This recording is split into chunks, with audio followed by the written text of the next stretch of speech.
اعوذ باللہ من الشیطان الرجیم بسم اللہ الرحمن الرحیم رب اشرح لی صدری ویسر لی امری واحلل عقدۃ من لسانی یفقہوا قولی۔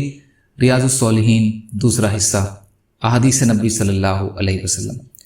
جو شخص حرام کی گئی چیز کو کر لے تو اسے کیا کہنا اور کرنا چاہیے؟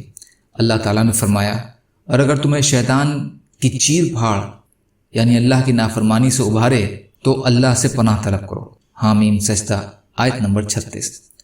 اللہ تعالیٰ فرماتے ہیں، بے شک جو لوگ اللہ سے ڈرنے والے ہیں جب ان کو شیطان کی طرف سے وسوسہ پہنچتا ہے تو وہ ہوشیار ہو جاتے ہیں اور وہ دل کی آنکھیں کھول کر دیکھنے لگتے ہیں۔ سورہ اعراف آیت 201۔ اللہ تعالیٰ نے فرمایا، وہ لوگ جو کوئی برا کام کر بیٹھتے ہیں یا اپنی جانوں پر ظلم کر لیتے ہیں تو فوراً اللہ کی یاد کرتے ہیں اور اپنے گناہوں کی مغفرت طلب کرتے ہیں، اور اللہ کے سوا کون گناہوں کو بخش سکتا ہے، اور اپنے کیے پر وہ آگرہ نہیں کرتے جبکہ وہ جانتے ہوتے ہیں۔ یہی وہ لوگ ہیں جن کا بدلہ ان کے رب کی طرف سے مغفرت ہے، اور ایسے باغات ہیں جن کے نیچے نہریں جاری ہوں گی، وہ اس میں ہمیشہ رہیں گے، اور کام کرنے والوں کا کیا اچھا اجر ہے۔ سورہ آل عمران 135 سے 136۔ اللہ تعالیٰ فرماتے ہیں، تم سب کے سب اللہ کی طرف رجوع کرو اے ایمان والوں تاکہ تم فلاح پاؤ۔ فائدہ: ان آیات سے واضح ہے کہ ایک مسلمان سے اگر اللہ کی نافرمانی ہو جائے تو اس کا طریقہ اس پر ڈٹے رہنا نہیں ہے، بلکہ اس سے وہ فوراً توبہ کرتا ہے اور اللہ سے معافی کا طلبگار ہوتا ہے۔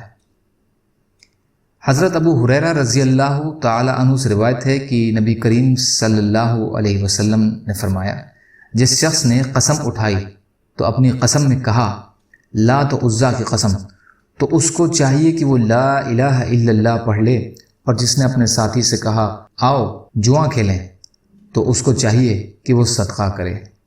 بخاری اور مسلم۔ فائدہ: لات اور عزیٰ مشرکین عرب کے بت تھے، ان کی یا کسی اور بت کی یا کسی بھی غیر اللہ کی قسم کھانا کفر اور شرک ہے۔ اگر کوئی شخص غیر اللہ کی قسم کھا لے تو لا الہ الا اللہ پڑھ کر ایمان کی تجدید کر لے۔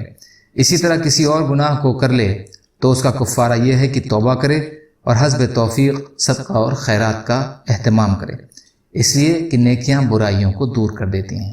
اللہ تعالی ہم سب کو کہنے سننے سے زیادہ عمل کی توفیق عطا فرمائے۔ یا اللہ، مظلوم کشمیریوں، فلسطینیوں اور جہاں بھی مسلمان پریشان حال ہیں، آپ ان کی مدد فرمائیے اور ہم سب کو اپنی استطاعت کے بقدر اپنا حق ادا کرنے والا بنائیے۔ یا اللہ، سچی توبہ کی توفیق عطا فرما دیجیے۔